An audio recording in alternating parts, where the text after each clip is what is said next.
In 1914, German and British sailors believed their war was going to be a great confrontation of huge battleships.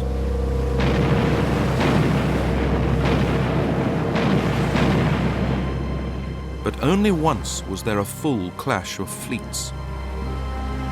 The rest of the naval war was very different from what had been expected. It was a war dominated by a new weapon, the submarine. And submarines were terrible, really. They were small and so vulnerable. It was a war of blockades and sinkings on a massive scale. It brought disappointment and disaster before ultimate victory. Above all, this sea war was about innovation and dazzling advances in technology, from the skies above to the deep oceans below. Now, for the first time, it can be seen as it really happened, in color.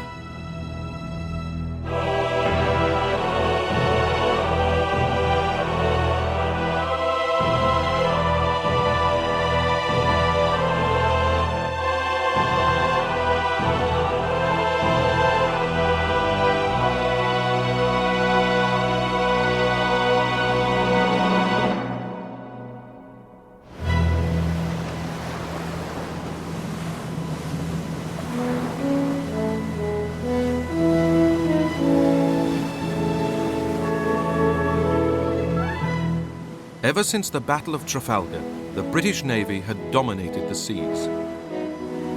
Pre-war displays like the Spithead Review showed its might.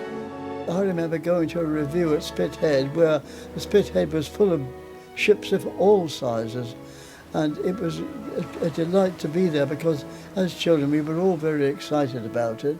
Everywhere you went you would see blue jackets, you would see sailors everywhere. So we were a naval country in those days. Britain, a small island, depended on trade, and keeping its trade routes open and safe required control of the sea. But in the decade leading up to World War I, British naval supremacy had faced a new challenge. Ever since he'd become Emperor of Germany in 1888, Kaiser Wilhelm II had been determined to build an overseas empire to rival other European nations. To acquire this empire, he needed to build a navy. The Kaiser's ambitions and Britain's determination to maintain its lead at sea led to a hugely expensive naval arms race. At its heart was a new type of battleship, pioneered by the British and named after the first to be built in 1905, the Dreadnought. It was enormous and outgunned anything built before. The Dreadnought introduced two fundamental changes in battleship technology. First, it replaced the main armament of 4 heavy guns with an armament of 8 or 10 heavy guns. And secondly, gradually introduced high-powered turbine engines, so it increased the speed of the fleet. Essentially, it's a quantum leap in the performance of the battleship. And for a period of 8 years, you have a sustained building race in which ever bigger and more powerful battleships are built in competition.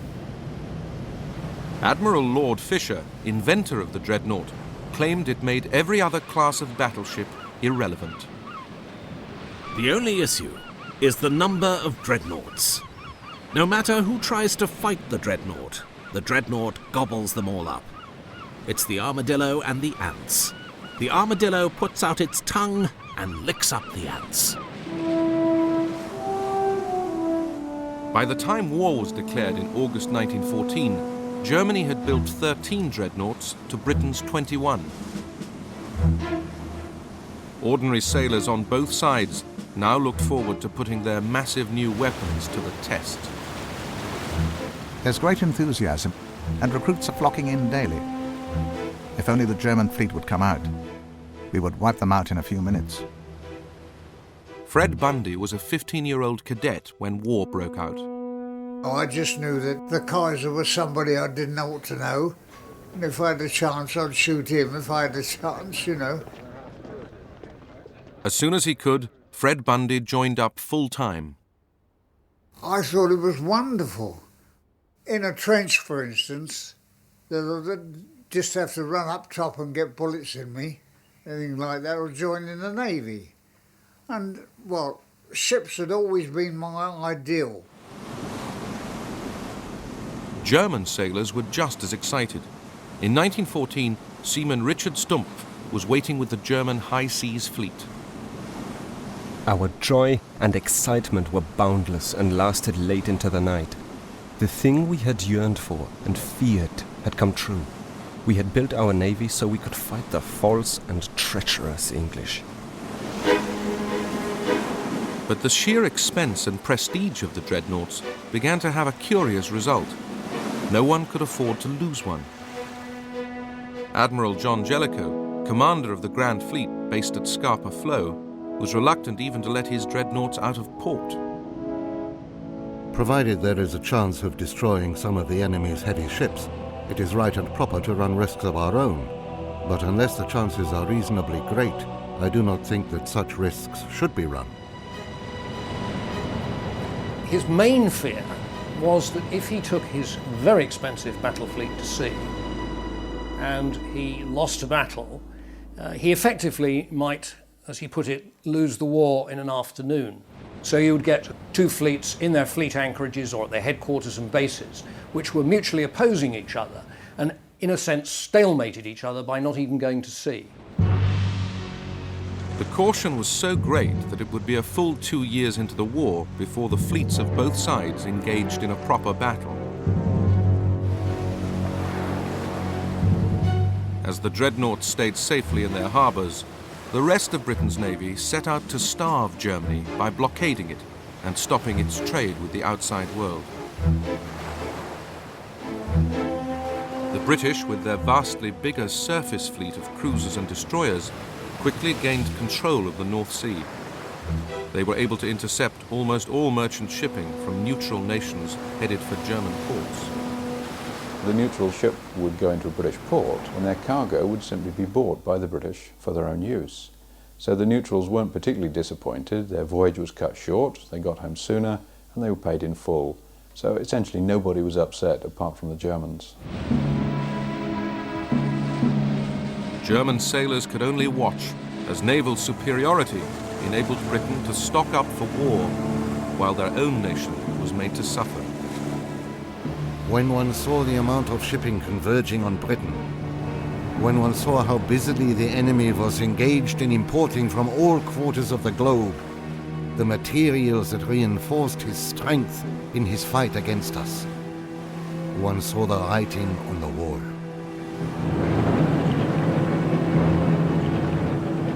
But one weapon would revolutionize the war at sea: the submarine, or U-boat, as the Germans called it. When war began, the British Navy had more submarines than Germany.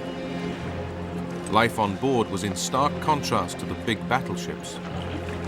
To me, it was claustrophobia, or whatever they call it. You know, I liked to be where I could get out. I didn't like to be closed in. And submarines were terrible, really. They were small and so vulnerable. It was all volunteers. Reason to get a shilling a day extra. And there wasn't many submarines, so they didn't want a lot of men to volunteer. But as they went further on, we got more, and they had to go in them. I didn't want to go, but they had to go. But after we saw them after, they were delighted. The submarine, they're all as one, you see. You're the lieutenant, I'm a stoker. We both work together, because you get hit, you've got to know what to do, you see, in a submarine. The British used their submarines for patrols in support of the surface fleet. The German U-boats would have a totally different purpose. They became the lone hunters, and they gave Germany its one truly effective naval weapon of the war. Much of a U-boat's lonely time in the ocean was still spent on the surface, allowing moments of peace and calm. After an excellent supper on the fresh fish given to us by our fishermen friends, We were glad to clamber up on the conning tower, to enjoy the northern evening air and a cigar. Grey and violet hues replaced the shining glow of sunset. Underneath the water, as the U-boat went in search of its prey, life became very different. The atmosphere below was really beyond description. An appalling burst of heat flung me backwards. The thermometer stood at nearly 45 degrees Celsius. The men were standing over their engines in the bare minimum of clothing, and their drawn, gaunt faces, smeared with oil and filth, looked like skulls. In September 1914, this new underwater threat showed its murderous potential. 3 aging British battleships, the Aboukir, Hogue and Cressy, were sunk in a single day by one German U-boat. A British midshipman wrote home with the remarkable story of his survival. Dear Granny, I had a most thrilling experience. We were woken by a terrific crash and the whole ship shook. The Aboukir went down suddenly, and we slid down her side into the water. I swam to the Hogue and was just going on board when she was struck and sunk in 3 minutes. I then swam onto the Cressy, where I had a cup of cocoa. But as I finished it, she was struck. I jumped off again. I was picked up, having been 3 hours in the water. 1,400 other sailors lost their lives. The U-boat was able to sneak up on its target without being seen. But when it came to merchant shipping, this unique quality of surprise presented a legal and diplomatic problem. Under international law, an attacking warship of any side was first required to stop a merchant ship, board it, and inspect its cargo. If the cargo was found to be assisting the enemy, the attacker was required to allow the merchant crew to leave their ship safely. Only then could they blow it up. Of course, stopping vessels and going through this rigmarole was inimical to the advantage that the submarine had in attacking merchant shipping. It was a sneaky weapon, a damned un-English weapon, it had been called by one British commentator. Frustrated U-boat commanders began to bend the rules, sinking merchant ships without warning, but claiming that their targets were carrying munitions, or even that it was the British doing the sinking, not them. German propaganda films tried to convince the world that they were still sticking to the law, even towing merchant crews to safety. In early 1915, this farce came to an end. The Kaiser and his commanders decided to let the U-boats loose. The war on the Western Front was now bogged down in the stalemate of the trenches. The Germans were getting nowhere against the British and French on land. The only way forward was to cut Britain off from the trade which kept it alive. On February the 22nd, Germany declared unrestricted U-boat warfare.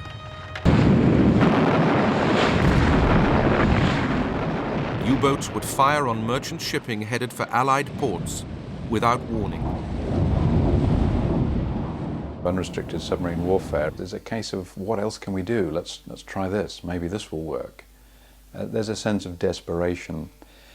It's also, I think, the German Navy saying, we're not doing what we thought we were going to do. We're not fighting this great battle with dreadnoughts. But if we don't do something, all those soldiers on the Western Front will say, why are we fighting and dying? The Navy's doing nothing. For the U-boat crews, there was relief and celebration.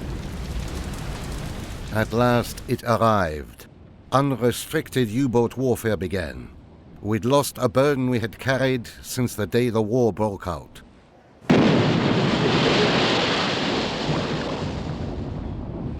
In 3 months, the U-boats sank 115 ships. But then, one U-boat went too far. On May the 7th, 1915, the Cunard liner, the Lusitania, set sail for Britain from the United States. Alice Drury, nanny for an American family, was looking after the baby when the first German torpedo struck. I just picked up the shawl and the baby with it. Stuart was also in the cabin and he was crying, "I don't want to be drowned. I don't want to be drowned."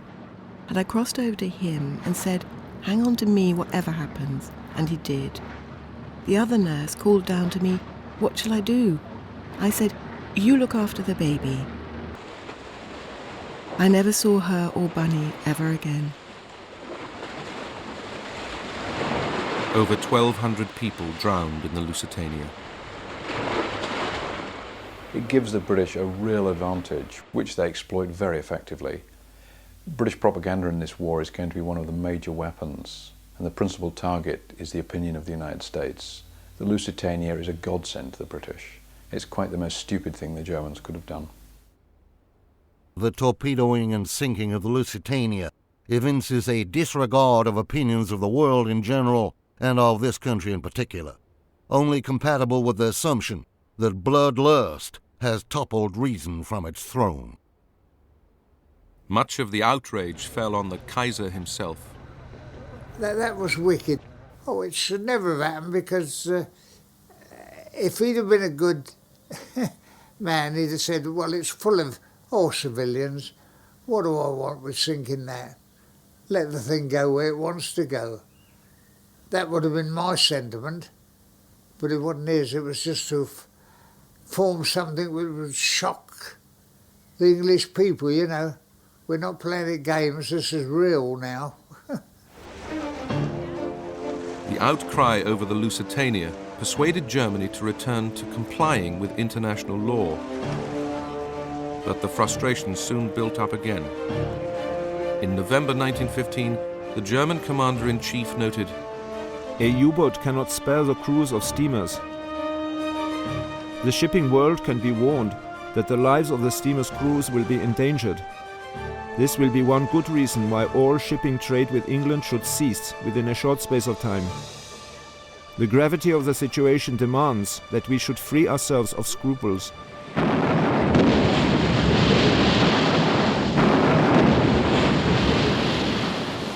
In February 1916, unrestricted U-boat warfare returned. So did the disgust. Submarines cannot be used against merchantmen, as the last few weeks have shown, without inevitable violation of many sacred principles of justice and humanity.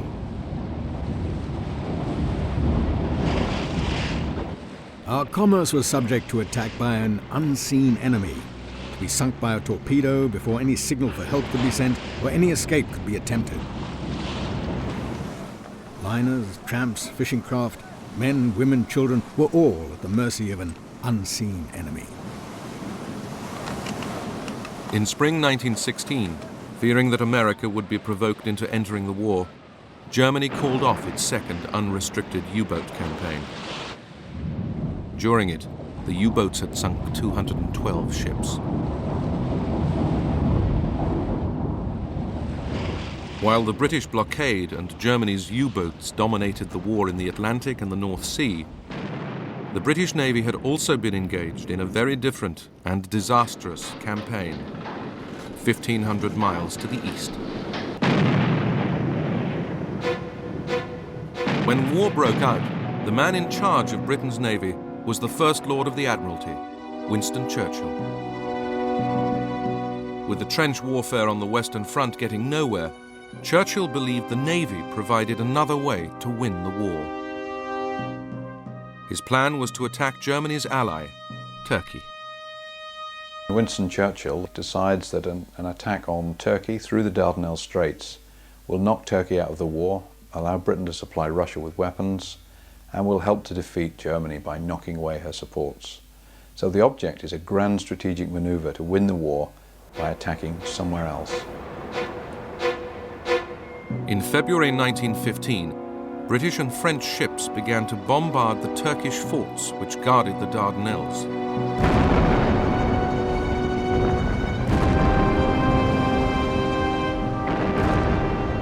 But the old pre-dreadnought battleships were in for a nasty surprise. The Turks had managed to lay a line of mines just where the Allied fleet, the French and British pre-dreadnoughts, would be manoeuvring. The result was 3 pre-dreadnoughts sunk, hundreds of lives lost, and a huge blow to British prestige. The Allied sailors realized they were sitting ducks. We went into the jaws of death today, but owing to God's mercy, we returned without loss of life, although the majority of the sailors didn't think it was God's mercy. They put it down to having 3 bats on board the ship. Minesweepers tried to clear the minefield.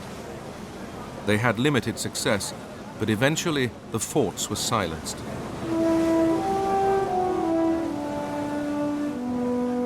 Then on April the 25th, British, French, Australian and New Zealand soldiers, known as Anzacs, landed on the Gallipoli Peninsula.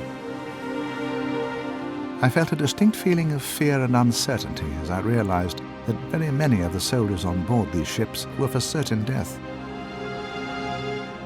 I pictured in my mind hundreds being shot down before they reached the shore, and then mown down long before they could leave the beaches and reach the Turks' positions. The Turks were excellent defensive fighters, brilliantly led. Both the German and the Turkish office were superb, and the British, the Allied campaign, because the French were there in large numbers as well. The French, the British, the Anzacs, they didn't really have a chance. The land operation turned into a disaster. In 8 months, the Allies suffered 250,000 casualties. Of these, 110,000 died. In January 1916, the troops were evacuated. Churchill was forced to leave the Admiralty.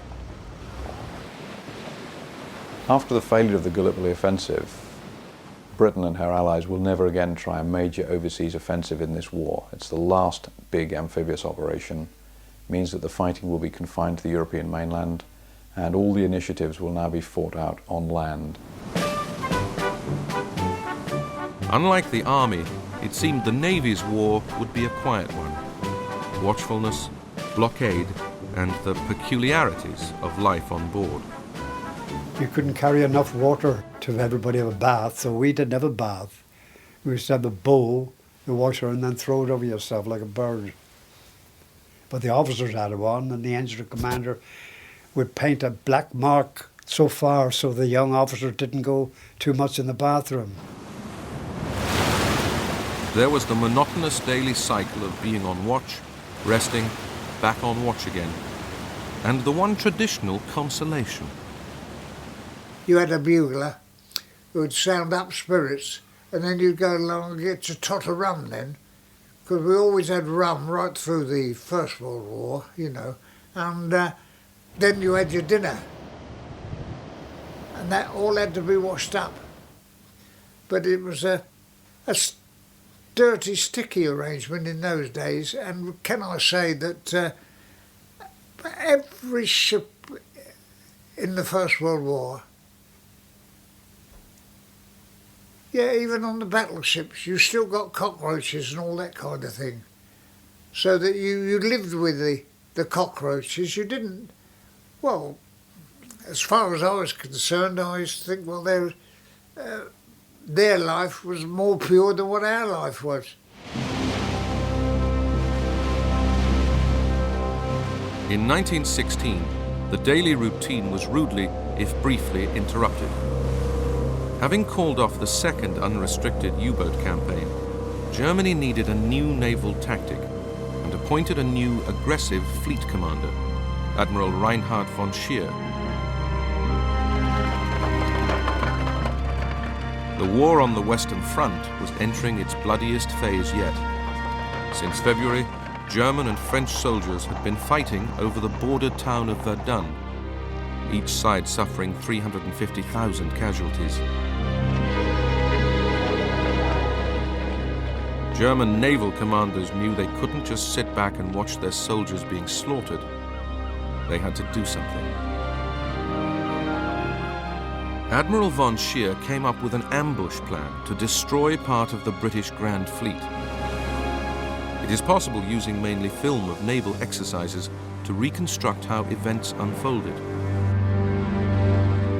Von Scheer's idea was to send out German battle cruisers from their ports of Kiel and Wilhelmshaven to patrol off the coast of Norway and tempt the British battle cruiser fleet of Admiral Sir David Beatty out from its base at Rosyth.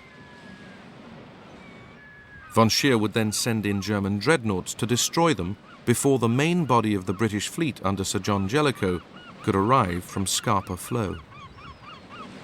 But Jellicoe deduced from an intercepted radio signal that the Germans were up to something and decided to anticipate them by taking his grand fleet to sea.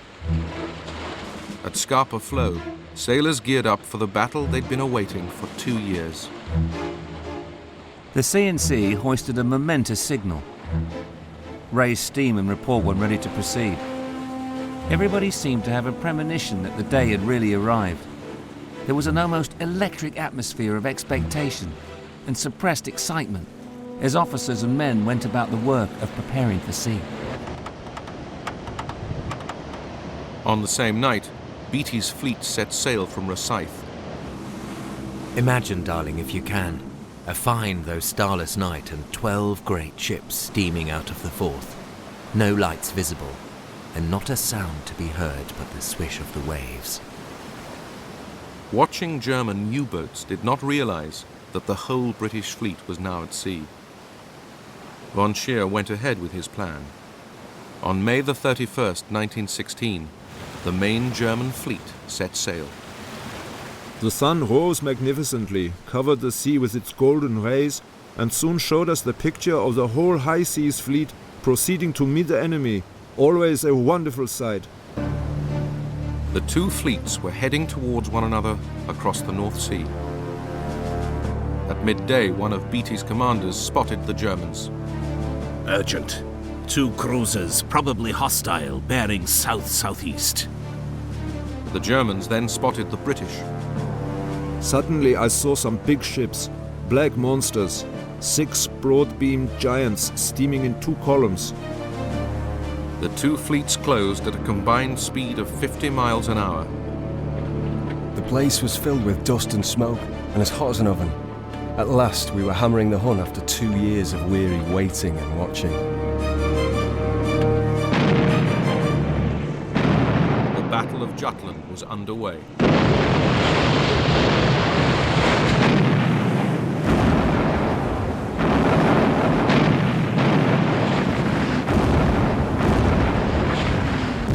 The first phase turned into a British disaster. Unfortunately for Beatty, his ships don't shoot very well. They have disadvantages of light and weather, but they haven't done enough training. And the German battle cruisers very quickly achieved firepower superiority, and 2 of his ships, the Queen Mary and the Indefatigable, blow up and sink with the loss of almost all their crew. A tremendous explosion occurred which must have blown the bows to atoms. Then another explosion. I sank a considerable distance, and on reaching the surface could see only wreckage and oil floating on the surface.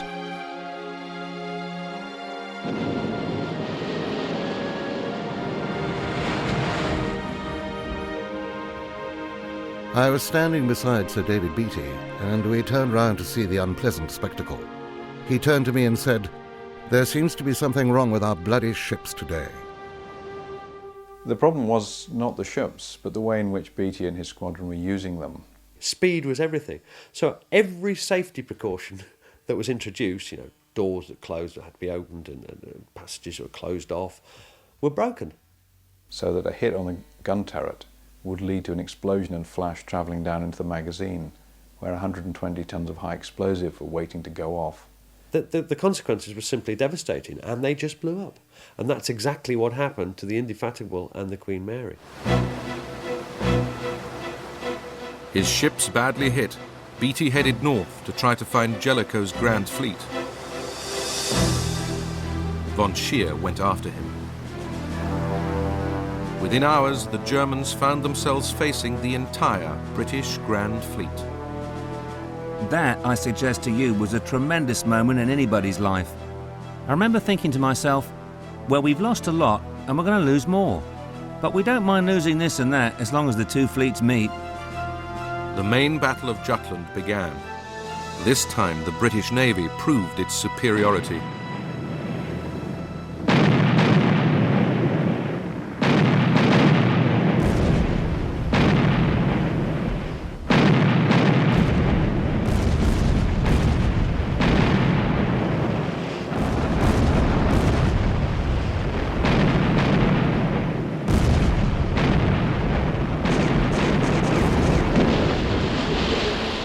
The Germans lost 1 dreadnought, 4 light cruisers, and 5 destroyers.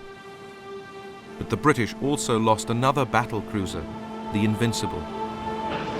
Of over 1,000 men on board, only 6 survived. The crew of a neighboring ship, the Indomitable, watched as it went down. We young Indomitable officers had particularly poignant feelings. Since the day before we sailed, the junior officers of Invincible had come aboard us, and a merry and riotous evening was had by all.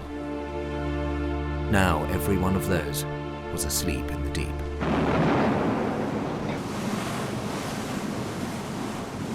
In fading light, accurate firing became ever more difficult. But both fleets continued to bombard each other. The night was perhaps even more weird and awe-inspiring than the day. Every now and then a tremendous explosion was heard, and great flames 100 feet high shot up into the sky. This sort of thing went on all night, till early dawn.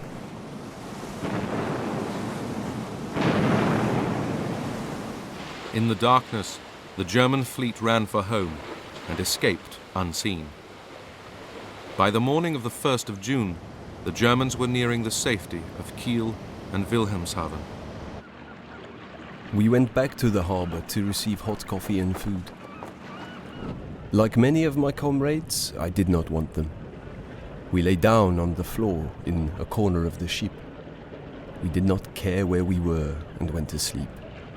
We hadn't slept for 48 hours. Jutland is just about the most controversial naval battle of all time. Everybody says they won. The Kaiser the next day said, "The magic of Trafalgar is broken. We've beaten the British." Von Scheer, in his official report, said, "We must never do this again. They'll wipe us out." And that was the truth. The Germans knew they were lucky to get home with almost all of their ships and almost all of their men. As in Germany, the British presented the Battle of Jutland as a great naval victory. But Jellicoe knew that his losses had been substantially greater than the Germans, both in terms of ships and lives. He did, however, still control the North Sea. For the German Navy, it was back to square one. There was still stalemate on the Western Front. The British had launched their offensive at the Somme, suffering 600,000 casualties. But the Somme had drained German blood too. With its surface fleet bottled up in port, the only way the German Navy could help was by returning to unrestricted U-boat warfare. In February 1917, the fateful decision was made.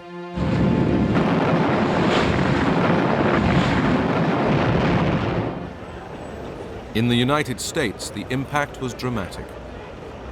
A few months before, Woodrow Wilson had been re-elected American president, telling his people that they could no longer isolate themselves from the turmoil across the Atlantic. There is much more involved in this election than domestic issues, and much more involved in the world situation than our people realize. Democracy hangs in the balance, and its fate not only here, but throughout the world.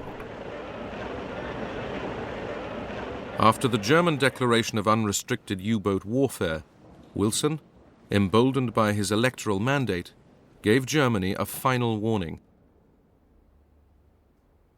The Germans took no notice and increased production of U-boats. They now had 110 at sea. If we are not finally to be bled to death, full use must be made of the U-boat as a means of war, so as to destroy England's vital nerve. During February and March 1917, U-boats succeeded in sinking no fewer than 500 ships.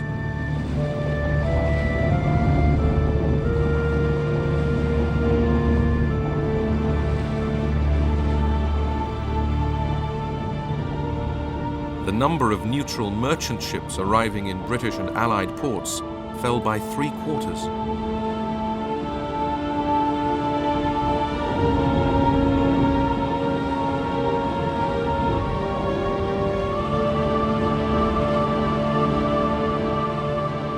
Some U-boat skippers began to achieve staggering totals of ships sunk. As they returned to port after successful forays, they became national heroes, rather like the aces of the air war. The Germans used a full range of propaganda tricks to emphasize the heroic status of the U-boat captains and the crew. They started to fly flags, they showed emblems of the numbers of ships they'd sunk. They created newsreels. They made them into celluloid heroes. Had this small grey vessel, which just submerged beneath the waves, accomplished all these things? Was it possible? Was it conceivable that such a small and insignificant vessel could disrupt the mission of an entire great and powerful fleet? How I envy the men in her crew. The U-boat's success led to food rationing in Britain. Even the troops on the Western Front were asked to tighten their belts. 1917 was a low point for the Allies, but America was edging ever closer to war. The present German submarine warfare against commerce is a warfare against all mankind. It is a war against all nations. The world must be made safe for democracy. On April the 6th, the United States finally declared war on Germany. The British welcomed their new allies with open arms. There was no foreign feeling about them, not a sign of jealousy, no impatience from receiving orders from a foreign admiral. They were single-minded in their endeavours to do their utmost for the common cause, and in consequence, they proved to be a most valuable asset to the Allies. But even with the Americans on board, the Allies still had to find some way of defeating the U-boats. As Germany's U-boats continued to maul Allied shipping, one tactic was to pack merchant ships into convoys escorted by warships. But that was purely for defense. To attack U-boats, they first had to be found. Airships began to be used to spot U-boats, which still had to spend most of their time on the surface.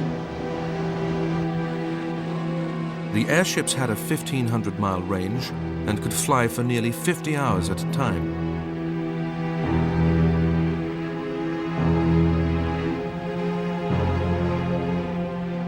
Flying boats and float planes were armed with torpedoes, bombs and machine guns. All ways of attacking U-boats lying on the surface. We were attacked by an aeroplane. He had slunk up unseen in the bright sunshine and notified his arrival with a load of bombs, which could easily have cost us our lives.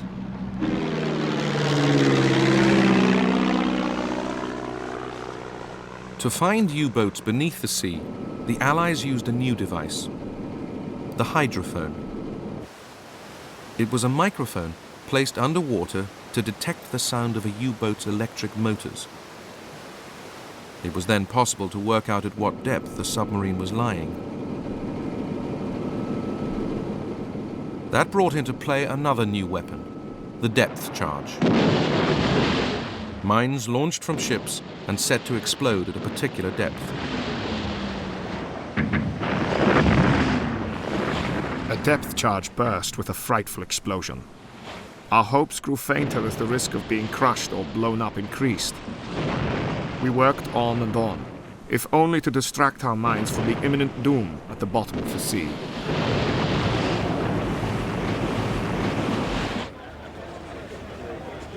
Another British idea was the Dover Barrage. a barrier of nets and mines designed to stop U-boats coming through the channel. Minefields began to spread right across the North Sea. In 1918, the Allies laid 70,000 mines to stop U-boats getting into the Atlantic.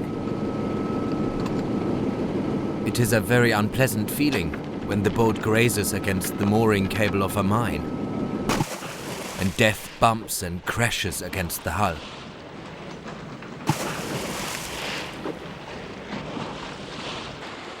Clearing mines was a nasty, dangerous job.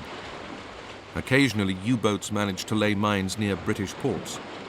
Once recovered, they could be individually defused.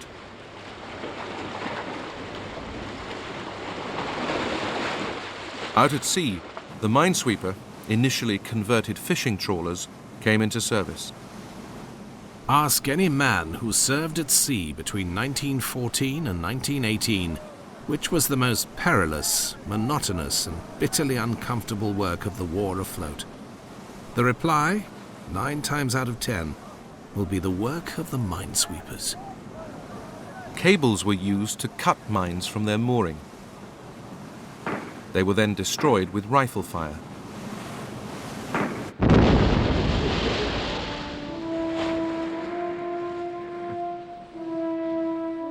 One ingenious invention was the U-boat decoy, called the Q-ship.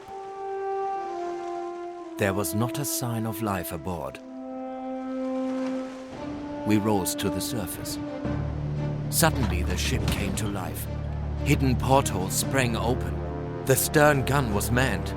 Other guns were unmasked and poured a devastating fire over us. Finally, the British tried closing the U-boat havens on the Belgian coast.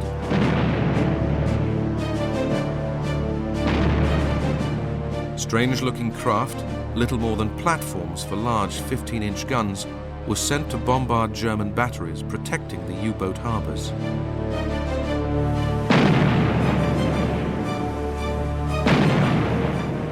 In April 1918, the port of Zeebrugge was attacked.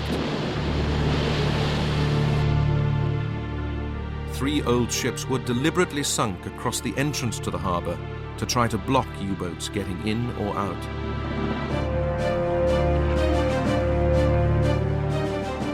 During the operation, the British cruiser, Vindictive, was badly damaged and lucky to get home.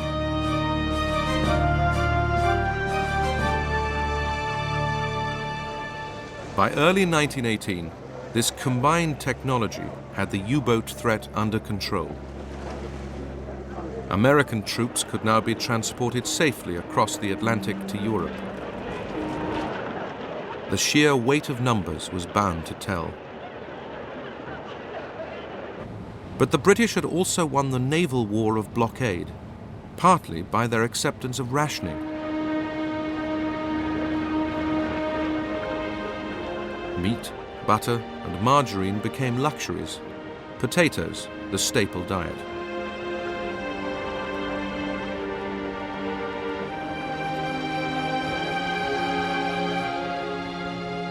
Rationing was something Germany never introduced, and it meant that by the end, food and supplies were running out. Total war is all about the most efficient use of all your national resources. In the First World War, the Germans were seriously inefficient in their use of their resources. They mobilized all of their agricultural workers out of the countryside into the army and then used them in battle. They didn't replace them. This meant agricultural productivity collapsed. They didn't mobilize female labor. They didn't mobilize to any large extent any other available labor resource. So agricultural production collapses. This means they need to import food. The British blockade means they can't import food. So very steadily the Germans find their rations being cut. And from a diet rich in animal fats, they end up living on turnips.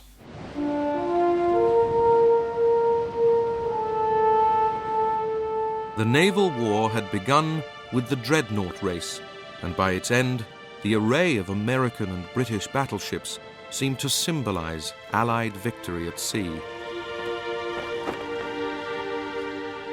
But this was not the real naval conflict. The all-big gun battleship was, in a sense, the lineal descendant of Nelson's day. The idea of throwing a huge weight of metal over the greatest distance and destroying the enemy.